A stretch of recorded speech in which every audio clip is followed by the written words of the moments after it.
اس پورے پروسیس میں جو ہے نا پی ٹی آئی نے یہ جو پورا ایک ریجن ہے نا، غزر کی 3 سیٹیں، گلگت کے 3 حلقوں میں انفلوئنس ہے اور ہنزا کی 1 سیٹ پہ اسماعیلی کمیونٹی کو نیگلیکٹ کیا ہے. اس کے بہت نیگیٹو اثرات پڑیں گے. جو ٹکٹ دیے اس معاملے پہ بات کریں. ٹکٹ نہیں دیا نا، پی ٹی آئی نے ٹکٹ نہیں دیا ہے.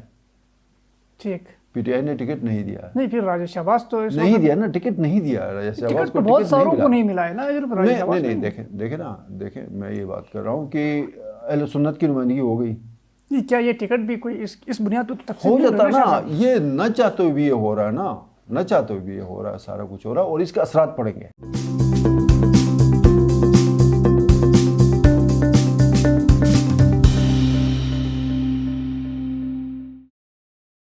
بسم اللہ الرحمن الرحیم. ناظرین السلام علیکم. آپ دیکھ رہے ہیں ایمن.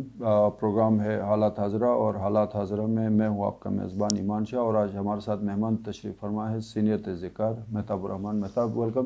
بہت شکریہ شاہ صاحب. ٹکٹوں کی تقسیم کا عمل آج آفیشلی ابھی تک نہیں ہوا. خیال میں انافیشلی ہوا ہے، لیکن یہاں پر ان کا کوئی ذمہ دار بندہ ہے نہیں. گلگت بلتستان میں اس وقت پارٹی کے جنرل سیکرٹری بھی اسلام آباد میں ہے، ان کا صدر تو ہے بھی نہیں. سینئر صدر دل برداشتہ ہے، تو اس لیے اناؤنس کرنے کے لیے بھی کوئی بندہ ان کے پاس دستیاب نہیں ہے میرے خیال میں. اس لیے وہاں سے ٹکٹ جاری ہو گئے ہیں، سوشل میڈیا کے ذریعے ہم تک پہنچ چکے ہیں، ابھی تک آفیشیلی کوئی اسٹیٹمنٹ سامنے نہیں آیا ہے. اسی حوالے سے بالکل یہ صورتحال ہے آج اس ٹکٹوں کے حوالے سے. نہیں تو اس میں وہ جو پی ٹی آئی نے ٹکٹس تقسیم کیے ہیں، اس میں دیامیر ڈویژن کو 3، سید شبیہ الحسنین، عطاء الرحمان اور حشمت اللہ، عبد الرحمان اور حشمت اللہ صاحب 3 ہو گئے ہیں. اور وہی نا سید شبیہ الحسنین بھی تو دیامیر ڈویژن کا نا، استور دیامیر کا ہے. یہ 3 ہو گئے. صابر 4 ہو گیا اور شیخ احمد علی نوری بلتستان ڈویژن، یہ ایمبلیم اور پی ٹی آئی کے مشترکہ وہ کینڈیڈیٹ ہے. یہ 5 ٹکٹس ہیں. تو اس 5 میں 12واں کھلاڑی کون بنے گا؟ 4 تو منتخب ہوں گے، یہ 12واں کھلاڑی کون ہے؟ میرے خیال میں عطاء اللہ کسی حد تک بازی نہیں. عطاء اللہ کا تو نام ہی نہیں ہے 5 میں. تو نام ہی نہیں، نام تو اس کا بھی نہیں ہے، نام تو شہباز کا بھی نہیں ہے نا ٹکٹ کے حوالے سے. راجہ شہباز، ہاں راجہ شہباز کا. لیکن اب صورتحال یہاں پہ یہ ہے کہ پہلے عطاء اللہ کو یہ بتایا گیا تھا کہ جناب 3 امیدوار ہم اپنی پارٹی کے جو ارکان ہیں ان میں سے ہم آپ کو دے سکتے ہیں کہ اگر آپ 2 آپ مینیج کر لیں. اس نے 2 مینیج کیے، انہوں نے 2 مینیج کر لیا، لیکن ٹکٹ اس کو نہیں ملا. پہلی بات تو یہی ہے نا. دوسری بات اب یہ ہے کہ اب یہاں پہ ٹکٹ جو اچانک سے شام کے قریب یہ جو صورتحال بدل گئی، گلگت سے صابر حسین کو مل گیا، پھر حشمت صاحب کو ویسے بھی گزشتہ 2-3 دنوں سے اس کا نام سامنے آیا تھا، اس سے پہلے تو نہیں آیا تھا. وہ پہلے نمبر پہ آ گیا، اچانک سے آ گیا، وہ بعد میں آیا، سب پہ چھایا. تو اس کی وجہ سے جو ہے نا بہت ڈسٹربنس ہے اس وقت پارٹی کے اندر ان کی.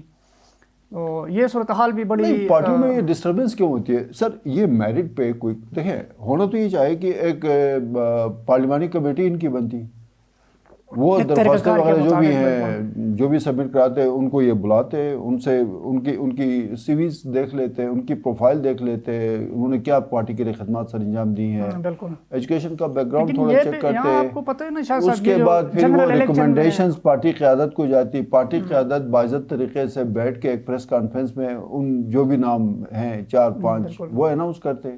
یہ چوری چھپے اس طرح. مجھے تو یہ لگ رہا ہے شاہ صاحب دیکھنا جنرل الیکشن میں کیا ہوا تھا، پارٹی کے اندر بغاوت کی جب صورتحال پیدا ہو گئی تو ٹکٹ بھی دے دیے کچھ لوگوں کو، لیکن جیت گئے کوئی اور امیدوار. ہاں وہ ٹکٹ کسی اور کے پاس تھے، جیت کوئی اور گئے، تو ابھی کوئی اور آ گیا. یہ صورتحال بھی یہاں پر اب مجھے بھی خدشہ یہ ہے کہ اگر یہ شو آف ہینڈ والا ایشو جو اسلام آباد ہائی کورٹ میں رشید ارشد جو ہمارے دوست ہیں بھائی ہیں وہ پٹیشن لے کے گئے ہیں، اور ہائی کورٹ اسلام آباد نے یہ کہا کہ جی ہم الیکشن جو پول ڈے سے اس سے پہلے ہم اس پہ فیصلہ دیں گے. شاہ صاحب اس میں اس حوالے سے آپ کے پاس کیا نالج ہے؟ تو یہ جو امیدوار جو پاکستان تحریک انصاف کے جو اسمبلی کے اندر اس وقت ہیں کوئی 7-8 جو ہے آزاد ارکان ہیں، اگر یہ پارٹی کی جو فیصلے ہیں اس کے اگینسٹ میں اگر یہ کوئی ووٹ پول کرتے ہیں تو بھی کوئی ایشو ہونا نہیں ہے. کیا پارٹی اس کے خلاف کارروائی کر سکتی ہے؟ نہیں کر سکتی ہے. جاوید منوا آزاد لڑکے آئے، شابید آزاد لڑکے آئے، وہ پی ٹی آئی میں شامل ہو گئے، ٹھیک ہوئی ہے. آپ کا راجہ ناصر آزاد لڑکے آئے، حاجی عبدالحمید آزاد لڑکے آئے، مشتاق آزاد کیا کر سکتی ہے پھر پاکستان تحریک انصاف اس صورت میں؟ نہیں وہ اسے بھی دیکھیں. میں آپ کو ایک اور ایگزامپل دوں. یہ جو آپ کا 2016 میں الیکشن ہوئے تھے جی بی کاؤنسل کے لیے، اس میں ایمبلیم کے اپنے کاچو امتیاز حیدر نے پارٹی فیصلے کے خلاف سعید افضل کو ووٹ دیا.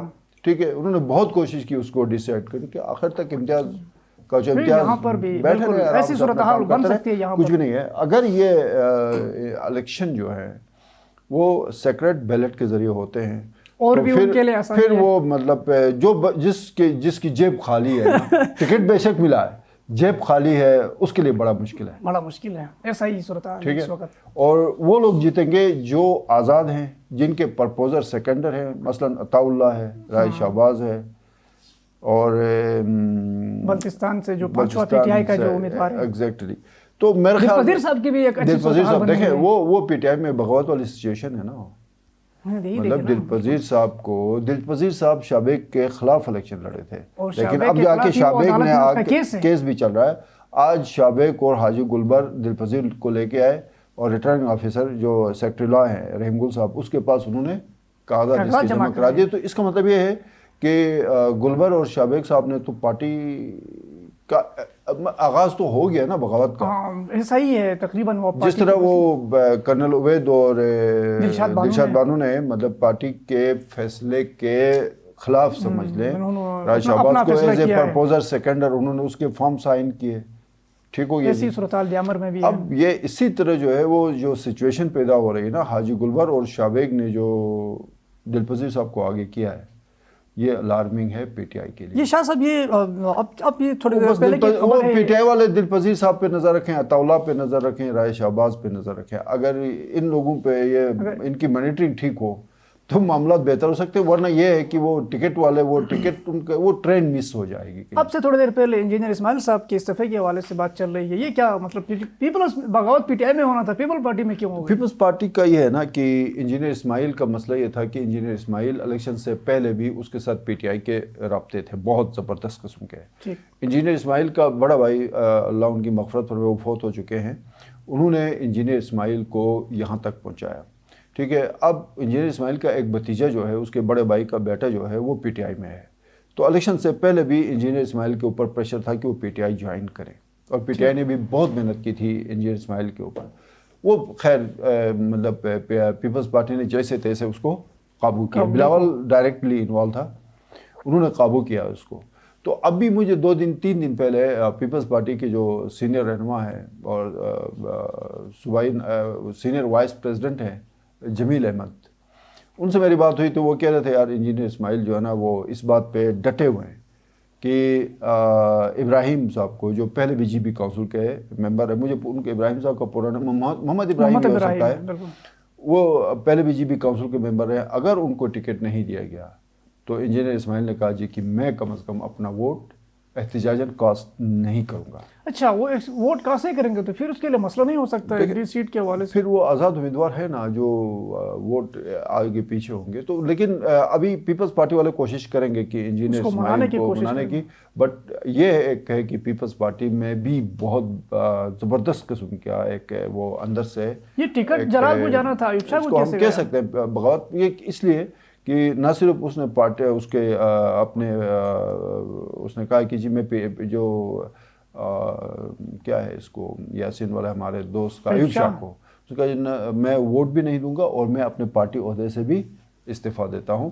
وہ یہ پیپلز پارٹی کے لیے بہت بڑا دھچکا ہے. پیپلز پارٹی میں یہ تھا کہ محمد علی اختر بھی کینڈیڈیٹ تھے، محمد موسیٰ بھی کینڈیڈیٹ تھے، ایوب شاہ بھی تھے، لیکن اب یہ تھا کہ ضلع غزر کو انہوں نے اکوموڈیٹ کرنا تھا. تو سید جلال صاحب جو ہے نا وہ وہاں کے ذمہ دار تھے، تو ان کی ریکویسٹ پہ یہ ٹکٹ ان کے ڈسپوزل پہ تھا، تو وہ انہوں نے پھر یہ ایوب شاہ کے لیے کہہ دیا. سو یہ جو ہے ابھی معاملہ چل رہا ہے. اور پھر پی ایم ایل این کا بھی ایشو ہے. بٹ اس میں ایک چیز ہو گئی ہے، ایک چیز جو تھوڑا سا ظاہر ہے ہم نہ چاہتے ہوئے بھی اس چیز کو ہمیں ڈسکس کرنا ہمیں کرنا پڑے گا کہ اس پورے پروسیس میں جو ہے نا پی ٹی آئی نے یہ جو پورا ایک ریجن ہے نا، غزر کی 3 سیٹیں، گلگت کے 3 حلقوں میں انفلوئنس ہے اور حمزہ کی 1 سیٹ پہ اسماعیلی کمیونٹی کو نیگلیکٹ کیا ہے. اس کے بہت نیگیٹو اثرات پڑیں گے. جو ٹکٹ دیے اس معاملے پہ بات کریں. ٹکٹ نہیں دیا نا، پی ٹی آئی نے ٹکٹ نہیں دیا ہے. ٹھیک، پی ٹی آئی نے ٹکٹ نہیں دیا. نہیں پھر راجیش شہباز تو نہیں دیا نا، ٹکٹ نہیں دیا. راجیش شہباز کو بہت ساروں کو نہیں ملا ہے نا. نہیں دیکھیں میں یہ بات کر رہا ہوں کہ اہل سنت کی نمائندگی ہو گئی. کیا یہ ٹکٹ بھی کوئی اس بنیاد پہ ہو جاتا نا؟ یہ نہ چاہتے ہوئے بھی یہ ہو رہا ہے نا. نہ چاہتے ہوئے بھی یہ ہو رہا ہے، سارا کچھ ہو رہا ہے اور اس کے اثرات پڑیں گے. میں یہ بات کروں گی کہ اگلے الیکشن میں اس کے اثرات پڑیں گے اس کے اوپر، پی ٹی آئی کے اوپر، کیونکہ سب کی نظریں جو تھی نا وہ اس کے اوپر تھی کہ یہ کس طرح جو ہے نا وہ اکاموڈیٹ کر لیتے ہیں. اس کے لیے تو پھر دلشاد بانو اور اس کو ورک صحیح کرنا چاہیے تھا. وہ میرے خیال میں انہوں نے اپنا ورک کیا ہے اور اس کا رزلٹ بھی آئے گا شاید. وہ جو اگلے وہ 10 تاریخ کو جب یہ سارا کچھ ہوگا نا پروسیس، اس میں وہ رزلٹ میں یہ چیزیں نظر آئیں گی کہ دلشاد اور کرنل عبید اور پھر یہ آگے پیچھے کچھ چیزیں آگے پیچھے جو ہوں گی نا، اس میں وہاں پہ وہ آپ کو رزلٹ آئے گا. میرے خیال میں حکومت اگر یہ جو اس کم از کم ہماری یہ جو لوگوں کی اس سوچ کو ہمیں تبدیل کرنا پڑے گا. میرے خیال میں یہ سمجھتا ہوں جہاں تک ٹکٹ کے معاملے پر بھی، جیسا پیپلز پارٹی نے اگر بات کریں نا اس کے اوپر بہت ساری چیزیں ہیں. عدلیہ میں اس سوچ کو تبدیل نہیں کیا ہے. دیکھیں نا سر، آپ نے اگر آپ یہ بات کریں تو پیپلز پارٹی نے ہی ایک پوری اس کمیونٹی کو اگر اس معاملے میں اگر دیکھیں آپ، نہیں ہم تو یہاں ڈسکس یہ کر رہے ہیں. دیکھیں نا پیپلز پارٹی نے زبردست گیم کھیلا نا، وہ بیٹھے رہے آخر تک کہ یہ ٹکٹوں کی تقسیم میں ریجن وائز کیا کرتے ہیں، سیکٹرین وائز کیا کرتے ہیں. انہوں نے جب ایک یہ ظاہر ہے ان کا انفلوئنس جو اسماعیلی کمیونٹی کا ہے، غزر میں 3 سیٹیں ہیں نا، گلگت کے تینوں حلقوں میں انفلوئنس ہے نا، ہنزا میں 1 سیٹ ہے نا، 7 سیٹوں کے اوپر ان کا انفلوئنس ہے. 6 کے اوپر ڈائریکٹ ہے، 4 کے اوپر ڈائریکٹ ہے، 3 کے اوپر انڈائریکٹ ہے. ٹھیک ہے، پیپلز پارٹی والے یہ دیکھ رہے تھے کہ پٹائی والے کسی اسماعیلی کمیونٹی کو اکاموڈیٹ کر رہے ہیں. یار ہم تو جرنلسٹ ہیں نا، ہم یہ بات ڈسکس کر سکتے ہیں، یہ کوئی میرے خیال میں شجر ممنوع نہیں ہے کہ ہم اس کو ڈسکس نہ کریں. وہ یہ دیکھ رہے تھے کہ یہ کر رہے ہیں یا نہیں کر رہے ہیں. اگر وہ کسی اسماعیلی کمیونٹی کو پٹائی والے ٹکٹ دیتے تو وہ ٹکٹ کہیں اور جانا تھا. ٹھیک، یہ گیم ہوتی ہے پالیٹکس میں. تو انہوں نے ٹائملی اپنا کھیل کھیلا. معاشرے کے اندر یہ سوچ کو ٹائم لگے گا سر، اس کو چینج کرتے کرتے بہت زیادہ اس پہ کام کرنا پڑے گا اور یہ بڑا ٹائم لے گا، اتنی جلدی نہیں ہوگا. بالکل. ناظرین پروگرام آپ نے دیکھا، یہ جی بی کونسل کا الیکشن 10 نومبر کے ہوں گے اور ٹکٹوں کی تقسیم کا جو 12 نومبر ابھی، ہاں 2 دن اور بڑھا دیے انہوں نے. پہلے 8 تھا، پھر 10 ہو گیا، پھر 12 ہو گیا. 12 نومبر کو پول ڈے ہے. دیکھتے ہیں کہ وہاں پہ کیا ہوتا ہے. اور حالات حاضرہ میں انشاءاللہ یہ جو سارا پروسیس ہے، اس کے علاوہ جو پھر گلگت بلتستان میں جو بھی ایشوز آ رہے ہیں اس پہ ہم اپنے ڈسکشنز کا سلسلہ جاری رہیں گے. اگلے کسی پروگرام تک کے لیے اپنے میزبان ایمان شاہ کو دیجیے اجازت. اللہ حافظ.